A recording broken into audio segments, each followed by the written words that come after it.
जब कोई मनुष्य नैर्व्यक्तिक आत्मा की खोज करता है तब वह नैर्व्यक्तिक निष्क्रिय आत्मा की निरोधता और पवित्रता तथा अज्ञ प्रकृति की क्रियाशीलता, इन दोनों विपरीत तत्वों के बीच विचरण करता है। मनुष्य अज्ञान में प्रकृति को छोड़कर अथवा उसे निश्चल निरोध बनाकर उच्चतर आत्मा में चला जा सकता है, अथवा मनुष्य उच्चतर आत्मा की शांति और स्वतंत्रता में निवास कर सकता तथा साक्षी रूप में प्रकृति के कार्य का निरीक्षण कर सकता है। क्या बताएं यहाँ पर?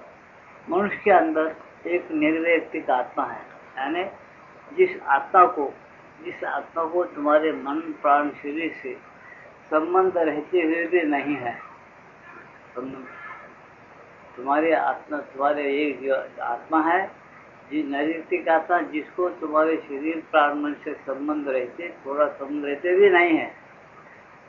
ये कब मालूम होता? तो श्रीअंदो कहते और माता जी कहते साधुकों से, तुम्हारे अंदर जो लहरें आते हैं, करके कल्पनाएं आते हैं, आलोचनाएं आते हैं, वो आलोचनाएं कल्पनाएं तुम्हारे शरीर प्राण मन के धर्म है। समझे? हमारे शरीर प्राण मन के धर्म। शरीर को आलस्य आता है, शरीर को भूख लगता है, शरीर को रोगराई होता है, शरीर को दुख होता है, शरीर को सुख होता है, इसके हैं वो सब। और प्राण की क्या वासनाएं हैं, कामना है, क्रोध है, मदवत्सर दंबा अहंकार है, ये प्राण के धर्म है तुम्हारे। समझे? ये तुम्हारे ऊपर कैसा चढ़े करते हैं? मन चंचल है, मोही है, और ये पैसा ज्यादा चाहता, सुख ज्यादा चाहता, किसी तरह से भी सुख और पैसा हड़प कर लेना चाहता, किसी मार्ग से भी पैसा कमाना चाहता।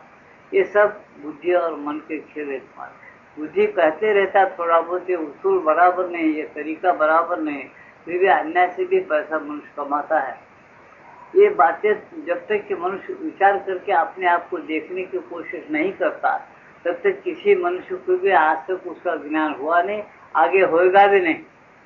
अरे ये मनुष्य समझेगा कि मैं मनुष्य सच्चे रूप में मुझे बनना है, तो पहले उसमें रोज सोचना चाहिए, मेरा मन हमेशा क्या करते रहता है। मेरा मन आत्मा में जो आत्मा अपने पावर से शरीर प्राण मन को चलाता है, उस आत्मा को देखना चाहता है या उसके लहरों को लेकर जीना चाहता है? क्या बोला मैं? जो उस पावर से, आत्मा के पावर से अपने शरीर मन प्राण चलते हैं, उस पावर के लेकर के आत्मा में फिर वापस जाना चाहता है अपने ही, या शरीर प्राण मन के क्या धर्म है, क्या लहर है, उसको लेकर जीना चाहता है। अगर उसको लेकर जीना चाहता है तो उस मनुष्य को आत्मा का अभ्यास, कि आत्मा मैं कौन हूँ, मैं आत्मा कैसा हूँ, अंदर जो चीज छुप कर बैठी है, वो मेरे से श्वास कैसा लेती है, मेरे अंदर श्वास कैसा छोड़ती है, ये सारे बातों का ज्ञान कर लेना है। तो चुपचाप उसने ध्यान में मगन होना और अपने आप को हमेशा सचेतन रह के पहचाना। वो लहरों की तरफ देखना, वो लहरें कहाँ से प्रकट होते हैं। तुम्हारे अंदर कोई लहरें प्रकट होते, कहाँ से प्रकट होते, वो कहाँ से खींचता है? तुम रेडियो लगाते, रिकॉर्ड लगा देते, स्टेशन लगाते, सिलोन काटा फिराते, तो सिलोन की जो खबर है या सिलोन में जो गाना चल रहा, वो खींच रहा है। तुमको ये मालूम होता है कि काटा सिलोन पर चले गया है, मैं फिराया हूँ, सिलोन का एक आकर्षण के वो गाना खींच रहा है। सिलोन की लहरें, सिलोन का एक गाना है तुम्हारे जो रेडियो में तुम सुनते। ऐसा तुम कभी सोचते क्या कि तुम्हारे शरीर प्राण मन जो कुछ लहरें खींचते हैं, वो लहरें किन के है, कैसे है, या तुम्हारे अंदर के है? कभी उसको देखे क्या? कभी उसका अभ्यास किया क्या कोई मनुष्य? अगर वो अभ्यास नहीं किया और देखने के लिए उसके लिए अगर शौक नहीं है, तो उसके लिए प्रियंदो माते को कुछ कहने का नहीं है। अगर कोई मनुष्य इस तमाशे को देखना चाहता है और करना चाहता है, मनुष्य के बाद फिर आत्मा है, आत्मा के बाद परमात्मा है, इन बातों को डिटेल जानना चाहता है, तो मनुष्य अपने बुद्धि को जरा अभ्यास करना, शांत और स्थिर रहना। जब वो क्या करता है, जब अपने आत्मा को देख सकता है और आत्मा शरीर प्राण से कितना अलग है, उसका संबंध है लेकिन संबंध नहीं के बराबर कैसा है, फिर वो शांति आत्मा की शरीर प्राण मन में कैसा रहना, ये सब बातें उसको अपने अंदर से मालूम होना शुरू हो जाता है। ये कब कर सकता है मनुष्य? वो मनुष्य सत्संग करना ऐसी अच्छी अच्छी किताबें पढ़ना जो महात्मा लोग लिखते हैं और उसका अभ्यास करने के लिए शुरू कर देना चाहिए। ये वो मनुष्य का एक नया जन्म होता है अंदर ही अंदर। क्या कहा मैं? उस मनुष्य का एक नया जन्म अंदर ही अंदर होता है। जब तक ये नया जन्म मनुष्य का नहीं होता ना, तब तक कि तुम्हारी दिल्ली पर बैठे हुए बादशाह, तुम्हारे लीडर, तुम्हारे जो जो लोग आज दुनिया में काम कर रहे हैं, वो सब ऐसे ही फंसे हुए हैं अपने शरीर प्राण मन के लहरों में फंसते हुए। वो लोग चाहते कि अपन दुनिया को सुखी करें। कभी किसी राज्य में सुख मिला तो राम का राज्य में सुख मिला तो कैसा मिला? राम ऐसे साक्षी रहकर काम करे थे। जनक राजा भी ऐसे ज्ञान लेकर ही काम करे थे। ये आज हमारे जितने जितने बड़े लोग हैं वो ज्ञान लेकर काम नहीं कर रहे, अपने स्वार्थ को परिपूर्ण कैसा करना उसी को देख रहे। इसलिए तुम लोगों को उनसे सुख नहीं मिलता। इतना ही तुमको सुख मिलता है कैसा? बदले में बहुत तुमको बाकी चुकाना पड़ता। तुम पीछे फिरते जाओ उनके इतना ही है कि वो तुमको सुख नहीं दे सकते। उनके पास जो ज्ञान है पूर्ण अज्ञान है। वो अपने बुद्धि और प्राण मन से सोचते और आत्मा से कभी नहीं सोचते। इसे उन्हीं लहरों में उनको भागना पड़ता है। वो भी मजबूर है बेचारे, क्या करते? वो अपने आत्मा को नहीं जानते। ये बहुत बड़ी महाविद्या है जो तुम्हारे हिंदुस्तान में, तुम्हारे हिंदू धर्म में वेदों में लिखा हुआ है, वेदों से आया हुआ है। वेद को छोड़ करके नहीं श्रीअन लोग होते कि वेदों से आया हुआ है। तो ये तीन गुण के परे कैसा होना? रजोगुण, तमोगुण, सत्वगुण तुम्हारे अंदर भरे हुए है। इसके परे तुमको अगर होने का शौक है तो ये अभ्यास करो। ये कहते हैं, इसे श्रीअन लोग क्या कहते हैं? इस निर्वैक्तिक जो आत्मा है, जहाँ व्यक्ति का संबंध नहीं है, ऐसे जगह पर तुम अपने अंदर जा सकते हो। तुम्हारी चेतना वहाँ स्थिर और शांत रह सकती है, जहाँ शांति है। और तुम अलग रहकर तुम्हारी अपनी शांति कुछ देरों के बाद अभ्यास के द्वारा वो शरीर में, प्राण में, मन में ला सकते हो, डाल सकते हो। समझे? साक्षी रहकर तुम्हारा शरीर, प्राण, मन जो जो विचार और जो जो पाप और पुण्य के विचार करता है, पाप और पुण्य के कर्म करता है, उसको तुम्हारा आत्मा साक्षी रहकर शांत तरीके से देखते रहता है। क्या बोल रहा हूँ मैं?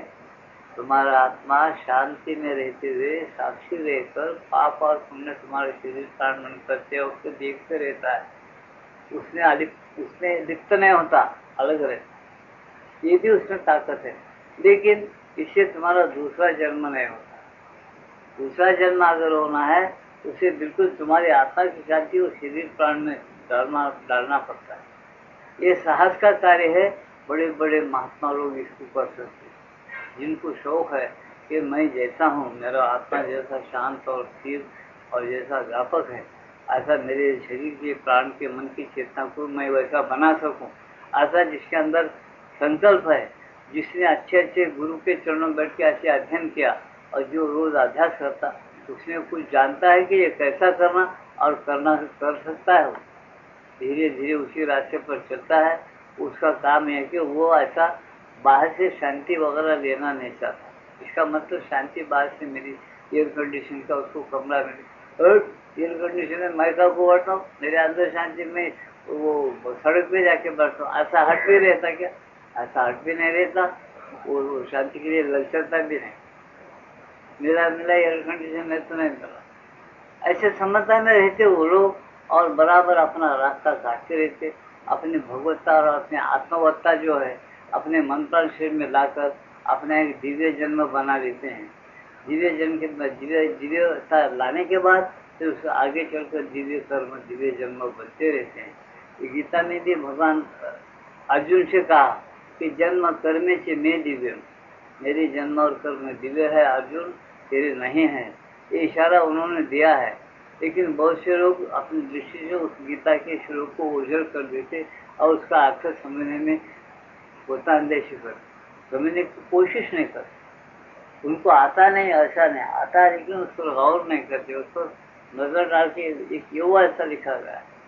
ईश्वर को दृष्टि करना, क्यों दिव्यता, क्यों दिव्यता शब्द क्या है, दिव्य शब्द का अर्थ क्या है, दिव्य बात क्यों रहा है यहाँ पर, ऐसा श्लोक पर नजर नहीं डालते। क्योंकि जन्म करने से में दिव्य में व्यक्ति तत्व था, ऐसा क्यों कहा गया भगवान कृष्ण ने? अर्जुन से क्यों कहा? अर्जुन दिव्य नहीं था, अर्जुन से क्यों कहा? ये चीजें जो है गौर करने लायक है। और कोई शौक है उसको तो गौर करे, नहीं तो जो आज चल रहा है ना उसके साथ वो भी चले, कोई ऑब्जेक्शन नहीं।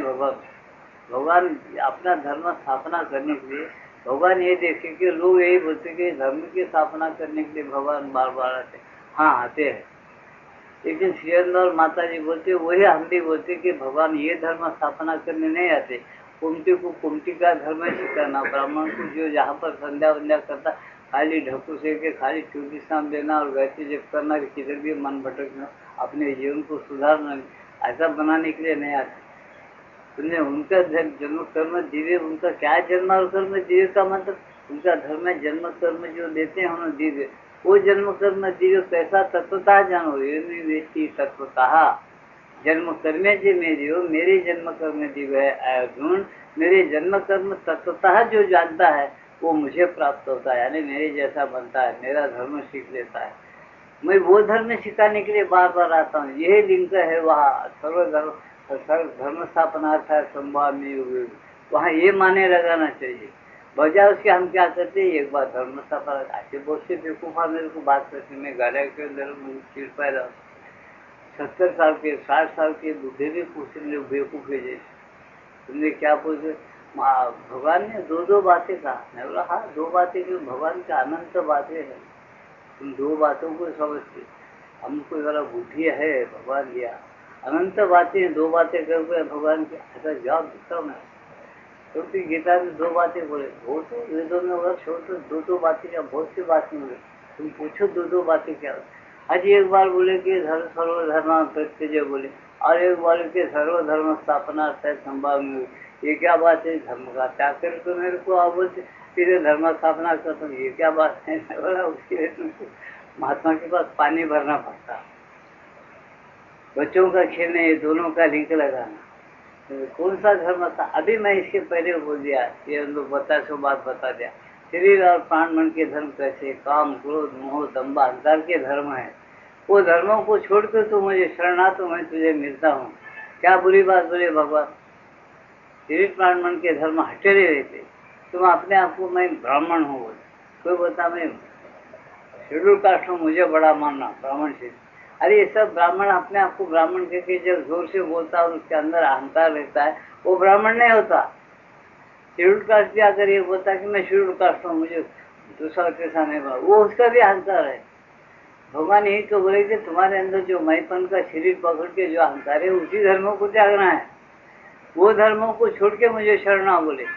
अरे दिल कैसा शरणाने का मतलब है, भगवान हमको इंसान बनाए, शरीर के जो परमाणु है बराबर सब में ए बी सी डी सब में होना। अब ब्राह्मण में कम हो गया, मांग में ज्यादा आ गया तो वो बड़ा होगा या नहीं छोटा होता है, कह इससे ज्यादा उसके कबर सोचो साइंस के हिसाब से कि जिससे सब में विटामिन बराबर होना चाहिए, एक में कम ज्यादा, जितने विटामिन से शरीर पोषण के लिए होना वैसे सब में होना, अगर ये नहीं है तो कोई नीचे आ जाएगा। इसलिए अपन सोचना चाहिए कि भाई है कैसा, इसलिए है कि शरीर प्राण मन के जो तुम्हारे रजोगुण तमोगुण सत्वगुण के जो धर्म है, ये जो धर्म उसके अंदर जो तुम लिप्त हो जाते हो, और लिप्त होने की जो बात है, तो आसक्त होने की जो बात है उसको तुम कम करो। तुम सोचते रहो कि आखिर शरीर क्या है, प्राण यानी क्या है, ये कैसे पैदा हो गया माँ के घर में, घर में प्राण कैसा है, वहाँ कौन चला है। यहाँ आदमी अगर मर जाता है तो फिर प्राण डालने के लिए पता नहीं चलता, कितना साइंस वाले बूम मार रहे, प्राण डालने नहीं आता। माँ के घर में वो गपचुप कहाँ अड़चन बालिश घर का जगह है, वो बालिश घर के जगह में उन्होंने प्राण कैसा डाला होगा डालने वाला, वो प्राण उसकी सांस कैसा लिया, वो बालक कैसा जिंदा रहा, कैसा खाते रहा, कैसा पीते रहा, उसके अंदर अड़चन नहीं, कहीं वहाँ कंपास नहीं है, कोई ऑपरेशन करने का नहीं, कुछ भी नहीं, ऐसी छोटी उंगलियाँ कैसा बनाया बालक की, छोटे छोटे आंख कैसा बनाया, सोचने की बात है। कैसा करामत किया वो परम पुरुषों ने, आंखें कैसा बनाया, डॉक्टर आंख निकाल देता, तुम्हारी ऑपरेशन करके 2 महीने 3 महीने तुमको आंख लगा होगा।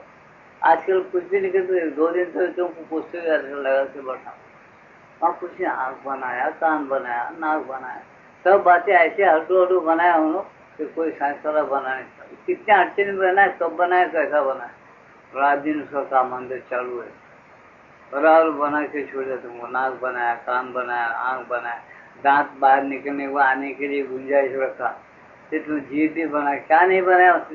जितने तुम्हारे मनुष्यों के अंदर बड़े मनुष्य हैं उतने उसके अंदर अवजार बराबर बना दिया, और एक प्राण शक्ति ऐसा डाल दिया कि वो बाहर आने के बाद धीरे धीरे उसका विकास होते रहता है। ये विकास कैसा होते रहता है उसका, जो उंगलियां बड़े थे, कोई इसका हिसाब बोल भी सकता होगा, लेकिन कैसा हिसाब से बढ़ती। एक उंगली जो बड़ी छोटी नहीं होती, जो बराबर उंगलियां 5 के 5 हिसाब से बढ़ती। कान एक बड़ा और एक छोटा नहीं होता, बराबर। ऐसी चीज कैसे कैसे उन्हें बनाए, जहाँ का रंग वहाँ बराबर दे दिया, इसलिए बाल बराबर रखे। वो शक्ति ये नहीं करती कि औरत के अंदर मुच्छा पैदा नहीं करती कभी घर में, औरत की औरत तड़की पड़ गए, अरे गलती से उसको मुच्छा आ गया, दाढ़ी आ गई, ऐसा बहुत पैदा नहीं होता। सोचने की बात है कि भाई कोई जिंदी शक्ति, एक ज्ञानवान शक्ति, जो शक्ति है जिसको बोलते, वो बराबर अंदर गर्भ में काम करती है, मनुष्य के अंदर भी काम करती है। वो कैसा कर रही, कहाँ है, कहाँ छुपी, उसके लिए हमारी एकाग्रता, हमारा ध्यान नहीं होना, तो पहचाने कैसा जाना। तुमको सब चीजें करने, हिसाब करने के लिए स्कूल में जाना, MA पास होना, डॉक्टर बनने के लिए तुमको 10 साल लगते। और ये विद्या जो है पूरा दुनिया चलाने की जो विद्या है आत्मा और परमात्मा की, वो विद्या सीखने के लिए तुमको कुछ भी नहीं होना, तो ऐसा हाथ रखते आ जाना। अरे वाह, तुम्हारी बुद्धि बोलते बड़े बड़े मास्टर, क्या बुद्धि है, करके हाथ रखते बस पूर्ण हो जाना। पूर्ण पहुंचा हुआ आदमी करके हाथ रखते पूरा हो गया, वाह। पुण्य हुआ अब तक पूरा, वैसा पुण्य बगैर अध्यक्ष गुरु के बाहर कोई हुआ क्या पूरा, क्या होता पूरा, कुछ नहीं होता। अकल सीखना है तो सत्संग करो, अच्छे अच्छे महात्माओं, बड़े बड़े पुस्तकें पढ़ो। अपन ये करना चाहिए मनुष्य को। वो क्या है आत्मा है, परमात्मा क्या है, उसका लिंक अब भी वर्तमान काल में अपने साथ बदला हुआ है या नहीं, क्यों बदला हुआ नहीं रहना। वर्तमान काल में भगवान छुपे हुए रहते क्या, भगवान छुपते हुए भी प्रकट है, प्रकट होते हुए भी छुपे हुए हैं, समझे ना। उनके लिए प्रकट है जो अभ्यास कर ले, उनके लिए बहुत छुपे हुए जो अभ्यास ही नहीं कर, समझे ना। इसीलिए कहते श्री लोग कि भैया अगर तुम अभ्यास करोगे, तुम्हारे अंदर शरीर प्राण मन की चंचलता रहने पर भी तुम अभ्यास से क्या होते हो, नैर्व्यक्तिक आत्मा के अंदर तुम्हारी चेतना स्थिर रह सकती। वो नैर्व्यक्तिक आत्मा क्या, वहां जाने के बाद तुमको क्या अनुभव होता, तुम अपने प्रकृति के पाप और पुण्य के कर्मों को देख सकते हो, जान सकते हो, और तुम साक्षी के जैसा उसको देखते हुए वो आचरण करके आत्मा की शांति में रह सकते हो। दो बातें भी तुम एकदम अनुभव करना शुरू करते हो। फिर और एक बात क्या है, तुम वो बात बाहर के काम को मत खत्म करके बंद करके तुम्हें गहरे समाधि में भी जा सकते हो, साक्षी भी रह सकते हो। ये सब बातें जब तुम आत्मा का अभ्यास करोगे तभी तुमको मिलता है, ये तुम्हारा दूसरा जन्म है, ये कहना है। और आगे क्या, आगे यही बता रहे हो कि उस आत्मा के अंदर जो नैर्व्यक्तिक है, उस आत्मा के अंदर तुम्हारे मन प्राण शरीर के धर्मों को बदलने की शक्ति नहीं है। क्या बता रहे, तुम्हारे जो मन प्राण शरीर के जो चीजें उसको बदलने की उस आत्मा में शक्ति नहीं है। वहां तो स्थिर और शांति में इसलिए तुमको भेजा जाता है, इसलिए तुमको अध्यास में वो अनुभव होता है कि वहां से तुम्हारा जो ऊपर का जो परम पुरुषोत्तम जो है, जिसके सामने दुनिया पैदा हो गई, जिसके संकल्प से, जिसके से ये पूरे बातें पैदा, जो चंद्र और सूर्य नवग्रह, बहुत बड़े बड़े महात्मा लोग आते, ऋषि मुनिया पैदा, सब जो पैदा किया, जिसके गुण अनंत गुण दिव्य लक्षण फेंक दिया है सबके अंदर, जीवों के अंदर, वो कौन है, वो ऐसा भगवान है जिसको गीता के अंदर भगवान श्री कृष्ण बार बार छाती मार के, डंका मार के बजा अर्जुन मैं तीसरा पुरुष हूँ, 2 पुरुष है जगत के अंदर, क्षर और अक्षर। अक्षर क्या है, तुम्हारा नैर्व्यक्तिक आत्मा। मेरे बातों का अच्छा सुनो और ख्याल में रखो। अक्षर क्या है, नैर्व्यक्तिक आत्मा। निर्व्यक्तिक जो आत्मा है वो अक्षर पुरुष है। क्षर पुरुष क्या है, जो तुम्हारी बाहर की जो प्रकृति है बार बार बदलते उसका क्षय हो जाता है, समाप्त हो जाता है, वो मर जाता है, उसका नाम क्षर पुरुष। क्षर पुरुष और अक्षर पुरुष दो के बाद एक उत्तम पुरुष है जो दिव्य दृष्टि दे सकता है, जिसके अंदर पूरी दुनिया है, जिसके अंदर वो बहुत कुछ अंदर ही अंदर बनाता और सबको खेल खेलवाता है। जो उसको पुकारता है उसके लिए परिवर्तन रूपांतर मांगता है, वो भगवान तुमको परिवर्तन रूपांतर देता है, जिसको श्री अरविंद अपने योग में आतिमानस नाम दिए है। वो दिव्य दृष्टि दे सकता है, आतिमानस दृष्टि दे सकता है, सब कुछ दे सकता है। साधक की मांग होना, साधक अगर दरिंदर है तो उन्होंने यही मांगेगा हमेशा पशु पक्षियों के जैसा। पशु पक्षी भी नहीं मांगते, या हवला यही मांगता है, मेरे को पैसे दो भगवान, मेरे को बच्चे दो ना भगवान, मेरे को कुछ जायदाद दो ना, ये हवला है। कभी पशु पक्षी बच्चे मांगे क्या? अरे हुए तो हिंदू, नहीं हुए तो नहीं। अब मजा आया कर दिए तो प्रकृति पुरुष बनाया जो धर्म में चलते रहता, उनको कल की भी खबर रही। जो मिला सो खाते, मजे में झाड़ पे बैठे, जिंदा जब तक के रखा, मारा कोई खा गया तो पीड़ा के चले जाओ, कृष्णार्पण बोलता हूँ।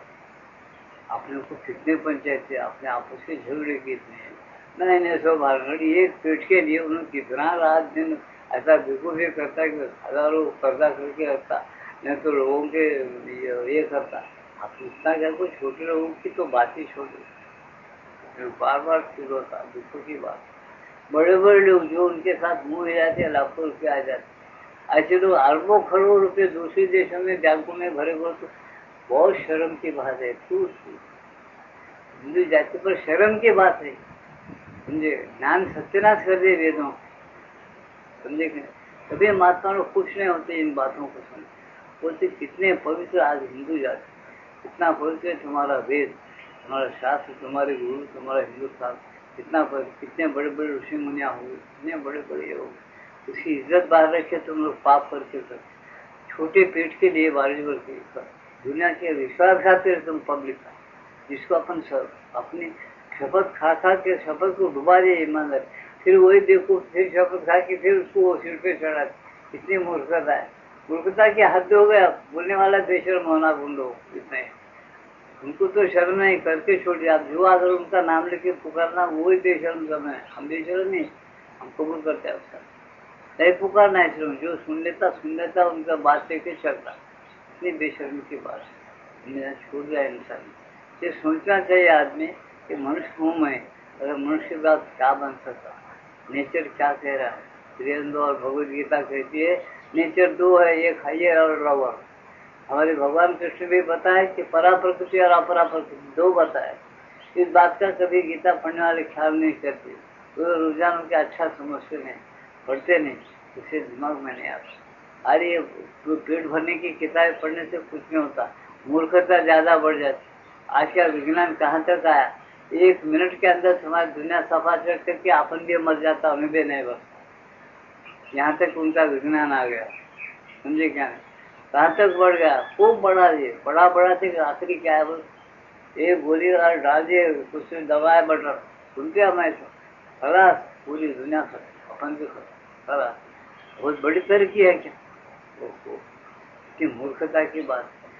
और बड़े नाक के साथ बोलते मैं सुनता हूँ, बापू ऐसा नहीं बोलते, मैं बोलते कुछ दोरा यहाँ पर बोल रहे, जरा वो डाल 1000-2000 में तक कुछ नहीं रहेगा, जैसे खा। वाह वाह वाह, हमारे ऋषि मुनि वैसे नहीं, पुराण में निकाले, अग्नि असर छोटा, अग्नि बरसने लगा, बाकी जीव अगर पुकारे कोई अच्छा आदमी बोला, अरे बस वो शरण से बेचारा नहीं कर दूंगा, माफ हो, छठ पानी का जगी उस वक्त इलाज होता और खत्म कर।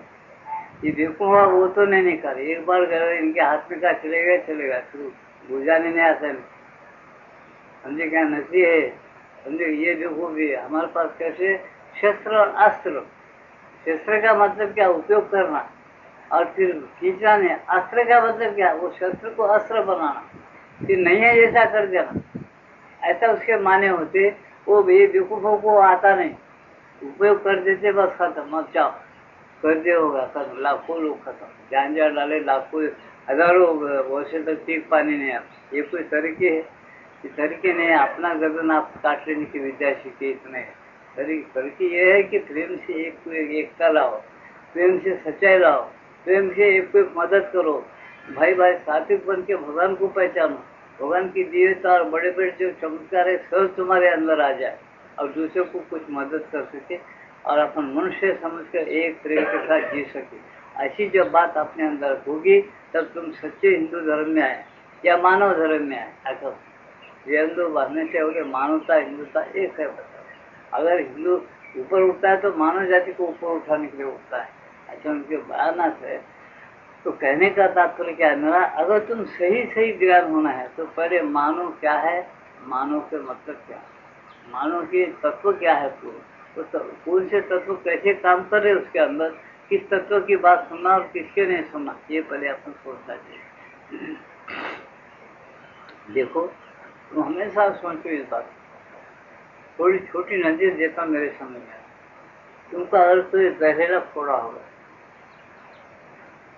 कैंसर होते हर आदमी को मर जाता, हर एक साथ बहुत तो कुछ बहादुर लोग ऐसे भी है, इलाज करके बरोबर बहादुर है, हम मानते।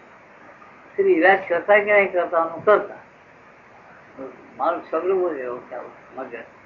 कैंसर हो तो इलाज करता, कहीं भी कैंसर हो, बहुत से कैंसर के नाम नहीं क्या, तो वो क्या कैंसर गले में होता, पाँव को होता, वो क्या क्या खून में होता, ऐसे ऐसे बीमारी, उसको बराबर इलाज करते रहेगा कम होने के लिए। क्यों करना, समझे?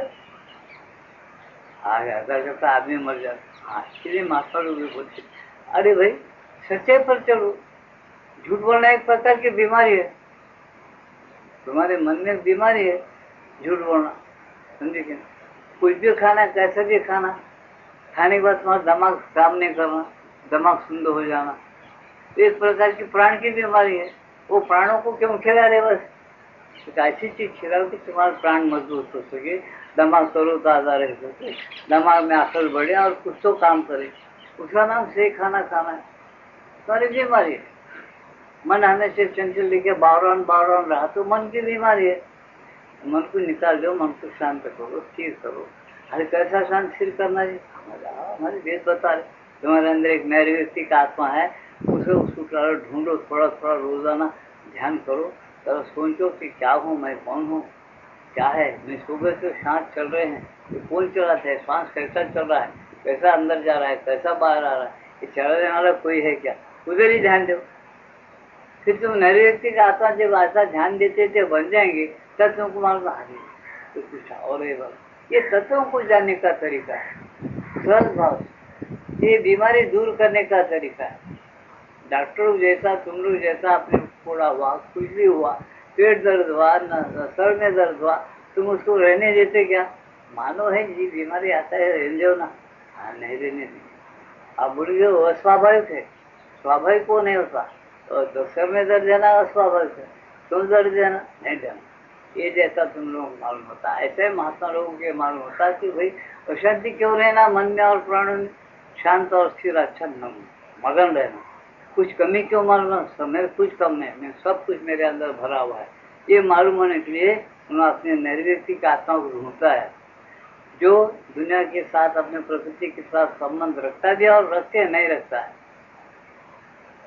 थोड़ी देर के सूरज तुम्हारे साथ संबंध रखता है, तुमको रोशनी देता है, और तुम्हारे से उसको कोई संबंध नहीं, वो अपनी ड्यूटी करते चले जाता है, बस तुमको प्रकाश दे रहा है, बस वो अंधेरा इनका कैसा वो चिंता नहीं करता, देते वक्त प्रकाश देता, जितना भाव देना है देता। जब गुरु होना है गुरु होता, तुमको रोशनी करना है तो तुम ट्यूबलाइट लगा दो, नहीं तो मोमबत्ती लगाओ, या वो पहले के खंजर लगाओ या डाटा लगाओ, नहीं तो और चार सूरज बना लो से पूर्ण को। लेकिन वो अपनी ड्यूटी, जो असल सूरज भगवान ने बनाया, अपनी ड्यूटी करता, चल बसता, उसका टाइम आते है गुरु।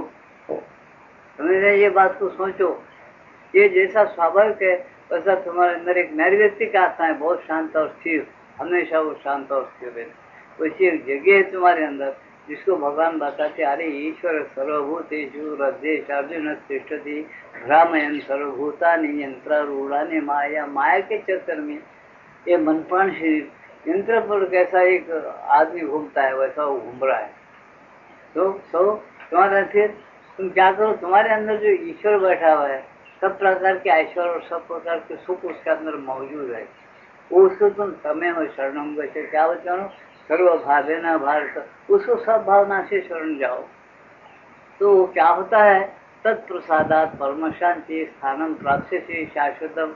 उसका प्रसाद जब तुमको मिलता है, तुम स्थिर और शांत ध्यान लगाते हो तो तुमको परम शांति मिलती है, शाश्वत स्थान मिलता है। तुम बोलते मैं मरने वाला नहीं हूँ, मैं हमेशा रहने वाला हूँ, ऐसा तुम्हारे अंदर एक ठिकाना है। भगवान कृष्ण होता है तुम्हारे हिंदू धर्म के गीता के अंदर, और तुम करते नहीं उसको तो गीता के अंदर ही रहेगा, और तुम्हारे अंदर कहाँ जाएगा। जो समझ गया उसका अभ्यास कर। इसलिए यहाँ क्या कहते हैं कि भाई देखो, और नैतिक आत्मा तुम चाहते हो तो ऐसा रहता। लेकिन तुमको क्या करना है, उतना ही वहाँ हर्ट कर दे। इसको नामा बहुत दे, कोई जीवात्मा बोला, कोई अज्ञान के दो आत्माएं बोले, कोई वेदों में बहुत सी नाम है, निर्व्यक्तिक आत्मा बोले, अचल आत्मा बोले, बहुत से बोले, समझे क्या? इस बात पर से तुम गुमराह नहीं होना, समझने की कोशिश करना कि कौन महात्मा किस तरह से उसका कैसा बयान किया और अपन पहले कहाँ पहुँच रहा है। पहले वहाँ पहुँचने के बाद फिर परम पुरुष का तुम लगाओ, तुमको वहाँ से ध्यान, फिर वो अलग चीज होगी। इसलिए आप क्या बता रहे हो, देखो सुनिए, आगे पढ़ता हूँ। तो फिर मनुष्य प्रकृति की क्रिया के ऊपर तपस्या के द्वारा, और भी वो आगे तपस्या करना चाहिए। फिर जब शांत और स्थिर हो जाता है, वहाँ रुकना नहीं। जब तक तुम्हारे अंदर खूब शांति और स्थिर आ जाती, मैं प्रकृति नहीं हूँ, मैं आत्मा हूँ, मेरे प्रकृति से कोई संबंध नहीं, ऐसा मालूम होने के बाद भी फिर वह सोचना, वह बराबर जागृत होना, क्या होना, फिर मनुष्य प्रकृति की क्रिया के ऊपर तपस्या के द्वारा कुछ सात्विक ये कर सकता है, वो मनुष्य जो निर्व्यक्तिक आत्मा में पहुंचा। लेकिन श्री अरविंद यहाँ क्या बताते हैं वो सुनिए। पर वह निर्व्यक्तिक आत्मा में प्रकृति को बदलने या दिव्य बनाने की कोई शक्ति नहीं है, समझे क्या? इम्पोर्टेंट बात क्या है, तो निर्व्यक्तिक आत्मा के अंदर कोई शक्ति नहीं, तुम्हारी प्रकृति को बदलकर दिव्य बनाने की शक्ति नहीं। कैसा? अगर कोई वो नहीं पाया तो कुछ निर्व्यक्तिक आत्मा के अंदर कोई शक्ति बदलनी, वो रूपांतर करना, दिव्य बनाना, अपने उम्र को हटाना, उम्र बढ़ाना, ये बहुत मुश्किल है। तो दिव्य बनाने का आदतों को ये बड़े बड़े महात्माओं देखो समाधि लगाने वाले, उनके प्रकृति को बराबर कुछ रोग राई आ जाती, कुछ कारण साल के बाद क्यों आती है, उन्हें अपने प्रकृति को बदलने से। तो आत्मा को पाना, आत्मा को पाए तो आत्मा शांत आत्मा, समझे? वो आत्मा कुछ नहीं करता। श्री कृष्ण भगवान ने गीता में लिखे, कोई अक्षर पुरुष के सामने कोई शक्ति नहीं है, कोई प्रकृति नहीं है, उन्हें क्या बदलता? उत्तम पुरुष जो है, क्षराक्षर पुरुष के बाद उत्तम पुरुष है, वो उसके सामने दो प्रकृति है। गीता में कहते अपरा और परा दो प्रकृतियों का स्वामी मैं हूँ, और दो प्रकृति, दो भूतों से, दो प्रकृति के साथ ये सब भूत मात्र पैदा हो रहे हैं, राज बता दिए हूँ, और बदलने की स्थिति वो मेरे अंदर ही है। जब वो बदलना चाहता है, बराबर बदलना शुरू करता है। इसलिए तुम उत्तम पुरुष तक पहुंचे कर रहा था, अक्षर पुरुष से चले जाओ, तुम उत्तम पुरुष की अगर भक्ति और प्रेम और ज्ञान हासिल करना शुरू कर दिए, ध्यान करना शुरू कर दिए, तुमको अक्षर आत्मा या नैतिक आत्मा तुमको मिलना ही चाहिए, मिलता ही है।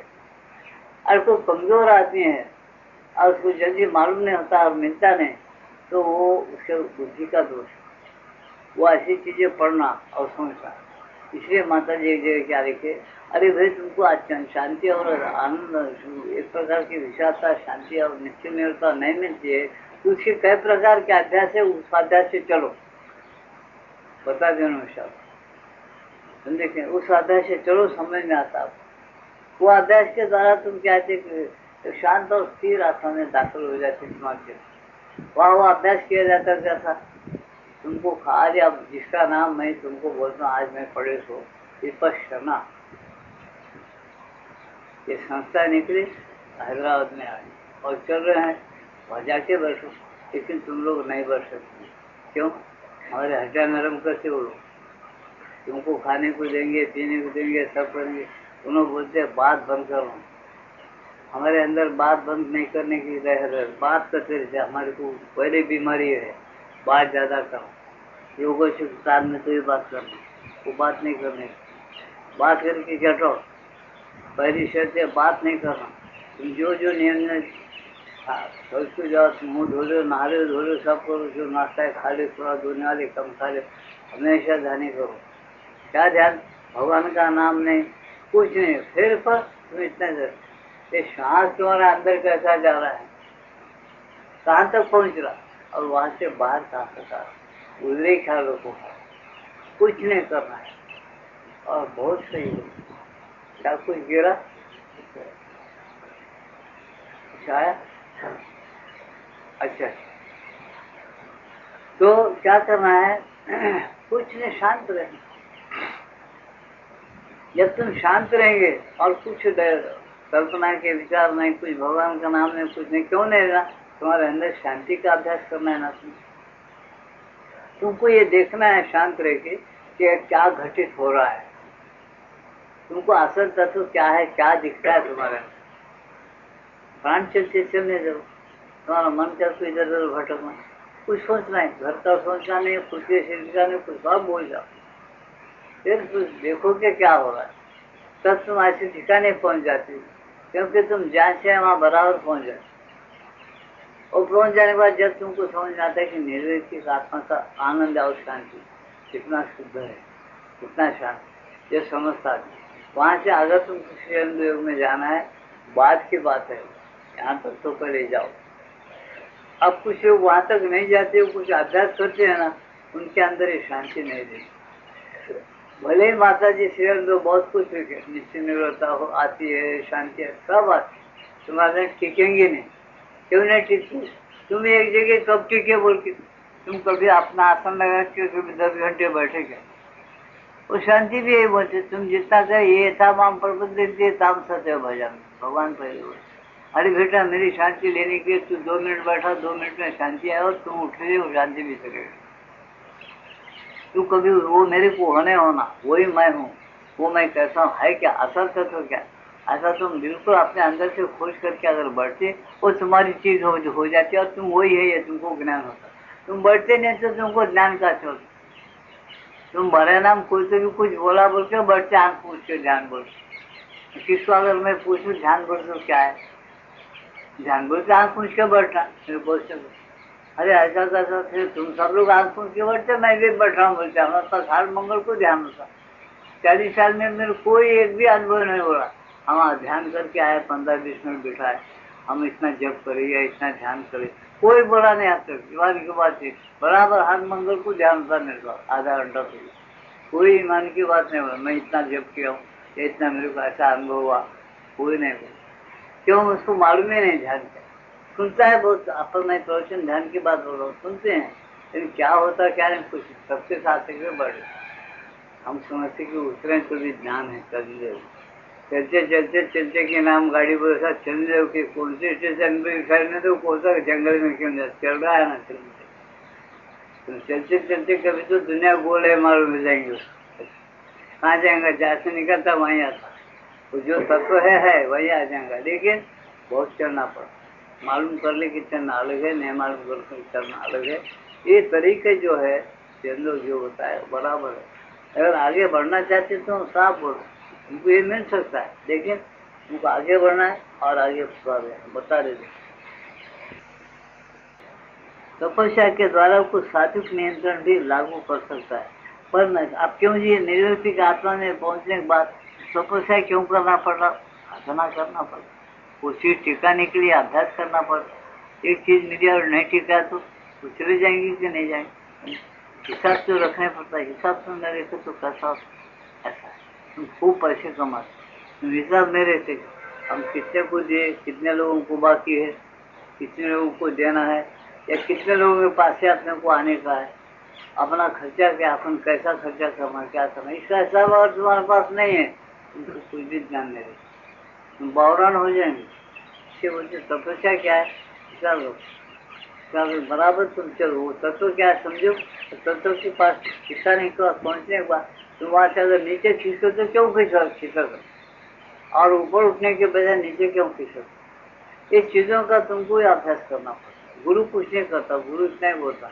तुम करते चलो, बस तुम अपना ठिकाने प्राप्त कर लो, तुम अपने आप अंदर समझ जाएंगे कि तुमको ये चीज ऐसी है, तो तुम करते वैसा समझ। और तुमको इतने लोग बैठे, इतने लोगों का अगर मैं बोला शाह जी एक बात सुनता, सब लोग एकदम बोलो, अरे मैं बोलो, बोलते क्या मेरी बात सुनते, बोलो जी सब तुम एकदम बोलो, मैं क्या पूछता, वो पूछते ही बोलना, तो तुम बोलेंगे हाँ बोलेंगे।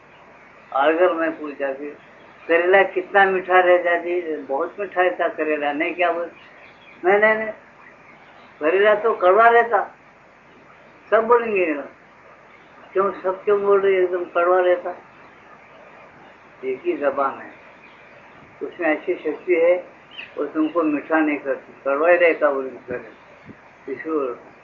और हम ज्यादा बस करें कड़वा नहीं जी मीठा, ऐसा काट क्यों बोला, खाओ तुम मीठा है क्या देखो, तुम खाते कड़वा ही है बोलो।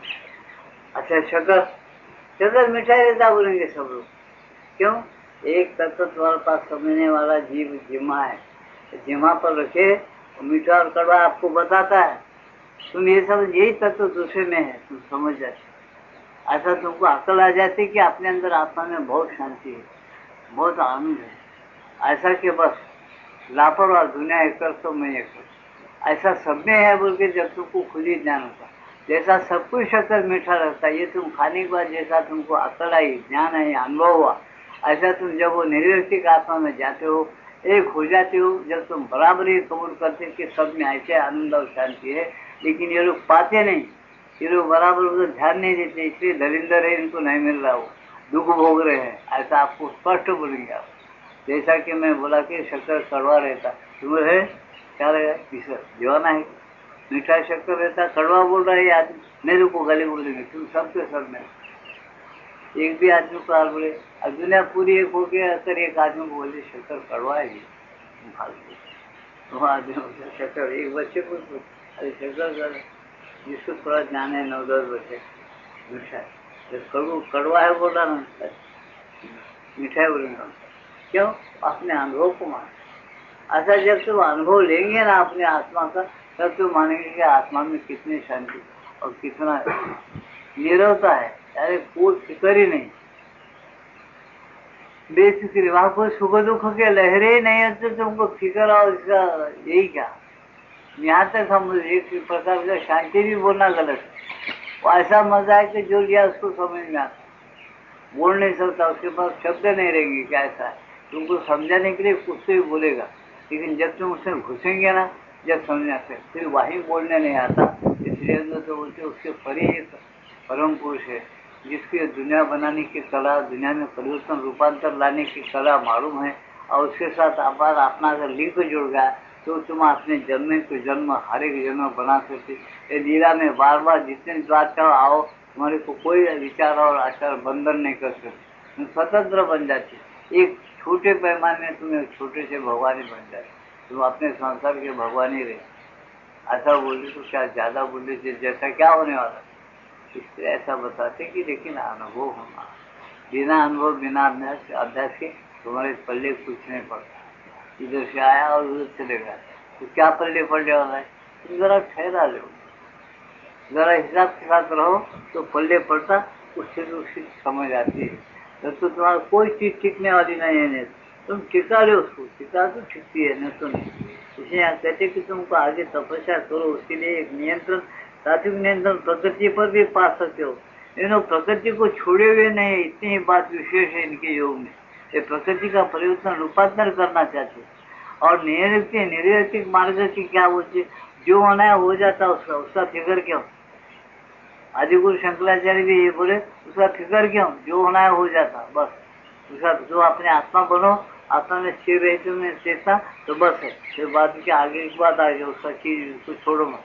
तुमको बेफिक्री होना ना, हमेशा रोते ना प्रपंच में, वो दुख है, ये दुख है, ये बीमारी है, वो कम है, ये कम है। वो एक ही बात बताते, सब नश्वर है, एक दिन जाने वाला है, इसको ललचा मत, इधर देखो मत। तुम पहले जो ठिकाना तुम्हारा सही है, जो रूट तुम्हारा सही है, वहाँ ठहर जाओ और वहीं रहो। इसको सोचो मत, क्यों सोचते, जो जाने वाली चीज है उसके लिए क्यों सोचते हो, मत सोचो, इस पर ज्यादा आग्रह रहता। इसलिए तुम्हारा चेतना भी क्या होती है, वो सुन के बराबर वो रूप रंग धारण कर देती। रूप रंग धारण कर लिया तो बस शांत और एक ही ठिकान पर टिक जाते। जब बहुत अच्छा तुमको शांति मिलेगी, सोचो।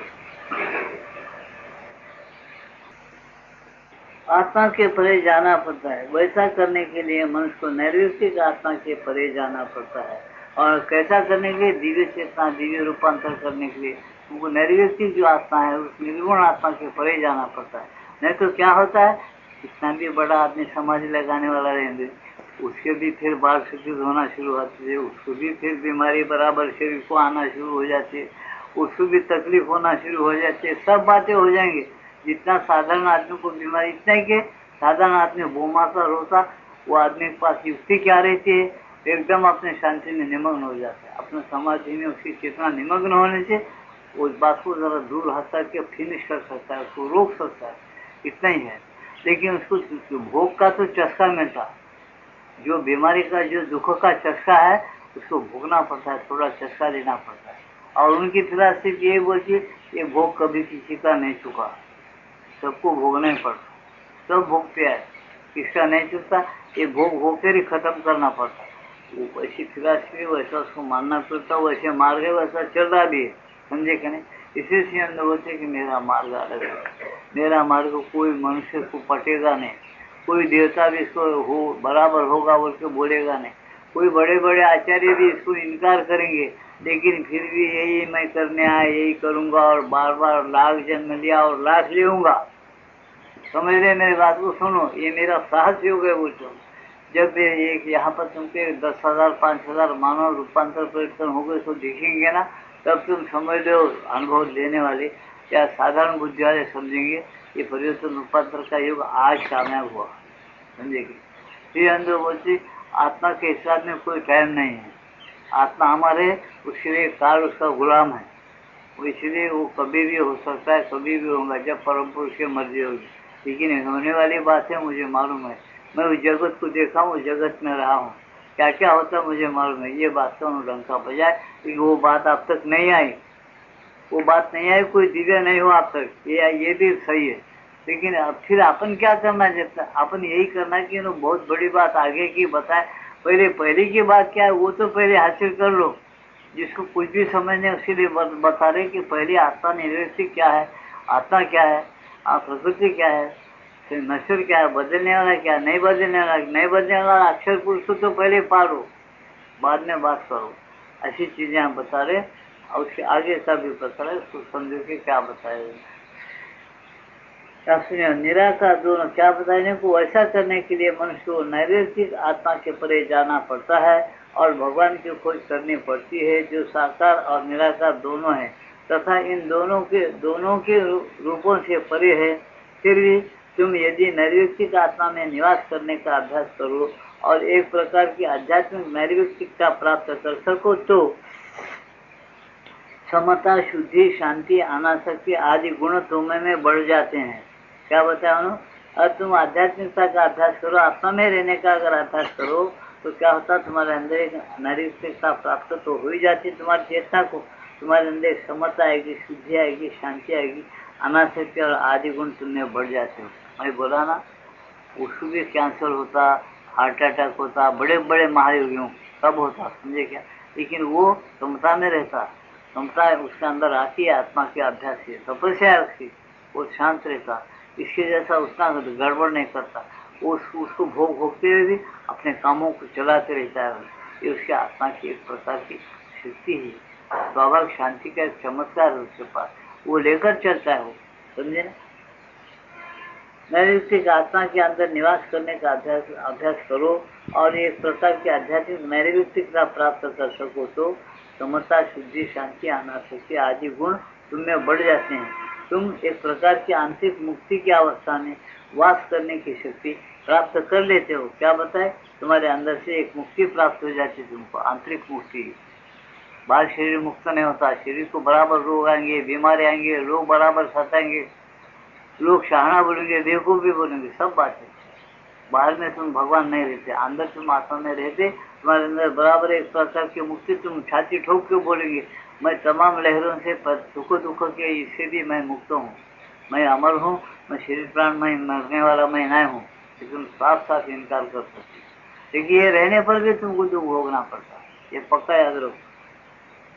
वैसा वास करने की शक्ति प्राप्त कर देते हो जो ऊपरी हलचल ये या मानसिक प्राणी का और भौतिक प्रकृति के संघर्ष से अछूती रहती है, उसका सुख दुख उसको आत्मा के पास पहुंच नहीं सकता। इसको कैसा समझाना तुमको, समझाता हूँ, साइंस बढ़ गया ना, साइंस वालों का बहुत उपकार है हम पर। ऐसा सुन लो, तुमको ऑपरेशन करना है, दुख है, डॉक्टर की दवा ऐसी दे देता, तुम्हारे को होश रहता, तुम ऑपरेशन करते हो देख सकते, और तुम्हारे सामने काटता, फोड़ा काटता, गड्ढा काटता, सब काटता, तुमका शरीर को काटता, तुम शरीर में रहते हुए देखो, तुमको दर्द नहीं होता। क्या करता है वहाँ की जगह सुन करता उठती नहीं, तुम्हारा दिमाग सुन नहीं करता, वो एक इंजेक्शन अलग है। पूरा शरीर सुन होता, दिमाग भी सुन होता। जब तुम देखते हो तो काटते रहता, फिर इसको धोता, साफ करता, तो कुछ महसूस नहीं। साफ करके टाँके दे दिया, तुम्हारा देखने पड़ी, अब पट्टी बांध दिया। जब वो उसके अंदर की जो चेतना है, वो चेतना जब उन्होंने खोल देता, फिर दूसरे इंजेक्शन से वो तुम्हारे दिमाग तक पहुँच। जब दिमाग को खबर लगती यहाँ काटा हुआ है, यहाँ दर्द दे रहा है, जरा फिर वापस पहली स्थिति में आए तो थोड़ा देर, 1-2 दिन ऐसा रहता, थोड़ा तो कम हो जाता, दर्द भी कम हो जाता। ऐसा हो रहा कि नहीं? आप बस यही बात तुम्हारी आध्यात्मिक, तुम अंदर चेतना में चले गए, ओ शांत, ओ शांत। और बाहर दर्द है, दुख है, हाँ देखता रहता अंदर, ऐसा ऐसा फिर कैसा? तो दर्द को वहां तक पहुंचता क्या? उसके आत्मा तक नहीं पहुंचता। ये मुक्ति मिल जाती, समझे क्या?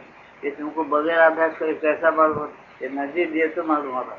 अरे सही बात है, पाँव को वटा हुआ और डॉक्टर काटता, उसने सुनकर और देख रहे और इतना काट रहा, तो तुमको कुछ पहुंचना क्या दर्द? ऐसा एक अभ्यास बताया पहले करो, वो अभ्यास से तुम बराबर ये दुख सुख कुछ नहीं पहुंचे तुम्हारे, चुपचाप देखो, मुक्त रहे। तुम मालूम मैं हमेशा मुक्त हूँ, यहाँ तक तुम्हारा अभ्यास बढ़ जाता। तुम उसमें जाने बाद तुमको ये मालूम होता कि मैं पहले से जिंदा हूँ और जिंदा रहता हूँ, मैं मरने वाला नहीं हूँ, मैं पैदा होने वाला भी नहीं हूँ, ये भी तुमको अनुभव है। अब ये बातें में कितना भी बोला कि नहीं, आपको समझ नहीं आता। जब गड्ढे पर तक बिठाते ना, वो विपश्यना में जाते रहो, महीने के बाद खुला हुआ है संस्था उपकार के लिए, वो लोग कुछ नहीं रहते, तुम्हारी मर्जी से कुछ डाले तो अच्छा नहीं, तुम बिठा देता हूँ, बात नहीं कर, घर की बात नहीं करना, चिट्ठी पट्टी सब ले लेता तुम्हारे। बैठ जाओ 10 घंटे, खाना खाओ, इधर करो, बैठ जाओ, बस बस ध्यान करो। भगवान ने तुम क्या है वो इस पहचान लो पहले, उन क्या प्रश्न देता सुनो, उनका एक ही रहता, दुनिया से विचार से सबसे हट जाना, चुपचाप सांस को देखो। तुम अंदर सांस जा रहा है, अंदर सांस चालू है नहीं, सांस को छूटने गया ना, बस उसका नहीं रहा सब, बाकी सब कुछ मत सोचो। मेरा बेटा किधर गया, 10 दिन हो गए, कुछ नहीं सोचो। अगर नहीं सोचे बहुत जल्दी तुम उस शांति में पहुंच जाते। मेरे व्यक्ति का आत्मा क्या है मालूम हो जाता, सोचे तो कुछ नहीं मालूम। जाओ शौक है तो जाके देखो, समझे कि यहाँ बैठे से एक मास्टर है, नाम नहीं बोलता, उनका दामाद मेरे पास है, उन्होंने विपश्यना में जाकर है, उन्होंने बोल रहा था महाराज क्या बोलना, मैं बैठ गया अभ्यास कर रहा हूँ, बट मसाला करते बिठा बिठा के, लेकिन मेरे को दिख रहा है कि मेरी छाती में खून कैसा दौरान हो रहा, नसनाले कैसे फटफट फटफट बोल रहे, मेरी आंखें खुल गई, मैं सब प्रकृति अंदर से देख रहा हूँ। अरे बाप रे, इन्होंने डर लगा पहले पहले। गुरु पूछे तो बोला मेरे को ऐसा डर हो रहा, क्या था, उनको समझाया, उनको कुछ बातें, चुप बैठा हूँ। तो ऐसे आँख खुल जाती है अंदर जब तुम समझते क्या था, लेकिन बैठना ना, वहाँ बैठने वाला हो अभी भी जाओ, ये बातें गलत नहीं, वेदों से आए हुए सब पहले से बड़े बड़े गुरु वगैरह पहले लिख दी, अभ्यास करने वाला। तुम नहीं बैठते श्रीअंदो योग में जाते, हाँ उन्होंने ऐसे दयालु कृपाल अपने लाख साल की तपस्या है, तुम परम पुरुष की भक्ति करते हो, परम पुरुष का नाम लेते हो, हमेशा जप करते हो, हमेशा माता एक फोटो सामने होती, थोड़ा मिनट ध्यान लगा, तुमको थोड़ा चस्का देते हवा, एक शांति क्या है, क्योंकि एकदम शांति उतरना शुरू हो गई, तो तुम खुद बोल शांति मालूम, ऐसा कभी मालूम आज तक नहीं मालूम, आज मालूम, ठीक माते बहुत पकड़ लो, टिका लो, शिल्लक में रखो, नहीं शिल्लक नहीं रख लेता, माता जी किताब में उसके पास शिल्लक नहीं है, चले गया, दूसरे दिन जाके साथ हो, माता जी कल दिन भर शांति मांगा, आज कुछ भी नहीं होगा, वैसे होता बेटे, वो धीरे जैसो है, कुछ मेहनत करके कमा सो नहीं है, कहाँ तक रहता बेटा, तुमको परवाह नहीं है, फिर भी बाप की कमाई बेटा जितना चाहे उतना उड़ाता था, खुद कमाए बेटा मेहनत से तो जरा खर्च करने को डरता, नको भाई जरा हिसाब से खर्च करना बोल, नहीं क्या ऐसा है, खूब गड्ढा अपने हाथ में है तो किधर भी खर्चा करता, मेहनत करके कमा तो नहीं हिसाब से खर्चा करो तो जरा अच्छा रहता, बाप जैसे पैसे किधर भी सही।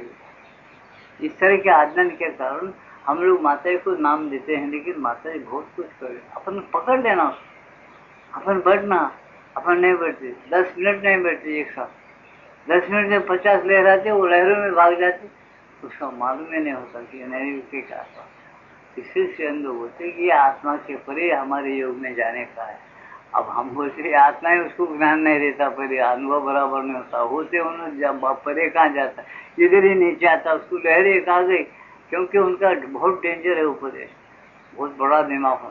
उन्होंने प्रकृति को दिव्य बनाने का है, फिर वो दिव्य बनाने का इसको का याद रहता, इन्होंने प्रकृति के कामना में बह जाता, इसको कामना और क्रोध ही बहुत मजा मालूम हो रहा, उन्होंने दिव्य बनाने करके अच्छे जाता, ये छूटे तो ना जाता, उसे डर लगाना पड़ता, डर नहीं लगा ये भी शाश्वत है बोले, शाश्वत है बोलते नहीं, गुमराह होने लगे, ये भी शाश्वत है वो भी शाश्वत है, फिर कभी तो भी मिलने दे बोल के अभ्यास धीमा पड़ता है, इसे बहुत धीरे से आता दिव्य जीवन दुनिया के अंदर। ये नैतिक के आता बहुत जल्दी आता, उन्हें छोड़ता नहीं वो गुरु, हाँ बैठ आए सबको हमारे संस्थान बैठ, न तो खारिज चलो जाओ, बस 10 दिन का 8 दिन का 4 दिन का लगाया, बैठ बैठ के घटे पड़ जाते, चुपचाप अभ्यास होगा, फिर जब मगन हाँ राइट है वो नहीं, वो व्हाट्सएप के दामाद और वो मसाला करते बैठ बैठ, बात नहीं करना, कुछ नहीं करना, चिट्ठा पत्र सब खींच लेते आपने बोले, तो चुपचाप बैठाते, बात ही नहीं, कुछ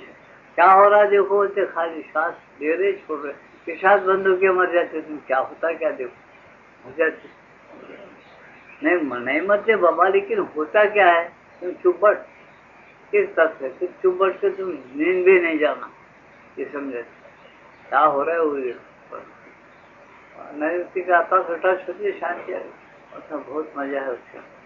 अब मैं नहीं गया, बाद में उससे क्या हट गया, तुम्हारी मत समझे ना, ये अभ्यास है, जरूर अनुभव होता आदमी, और शोक है करो नहीं तो नको हो, चलते जाओ, ऐसी कोई नको बोले होता है, समझे।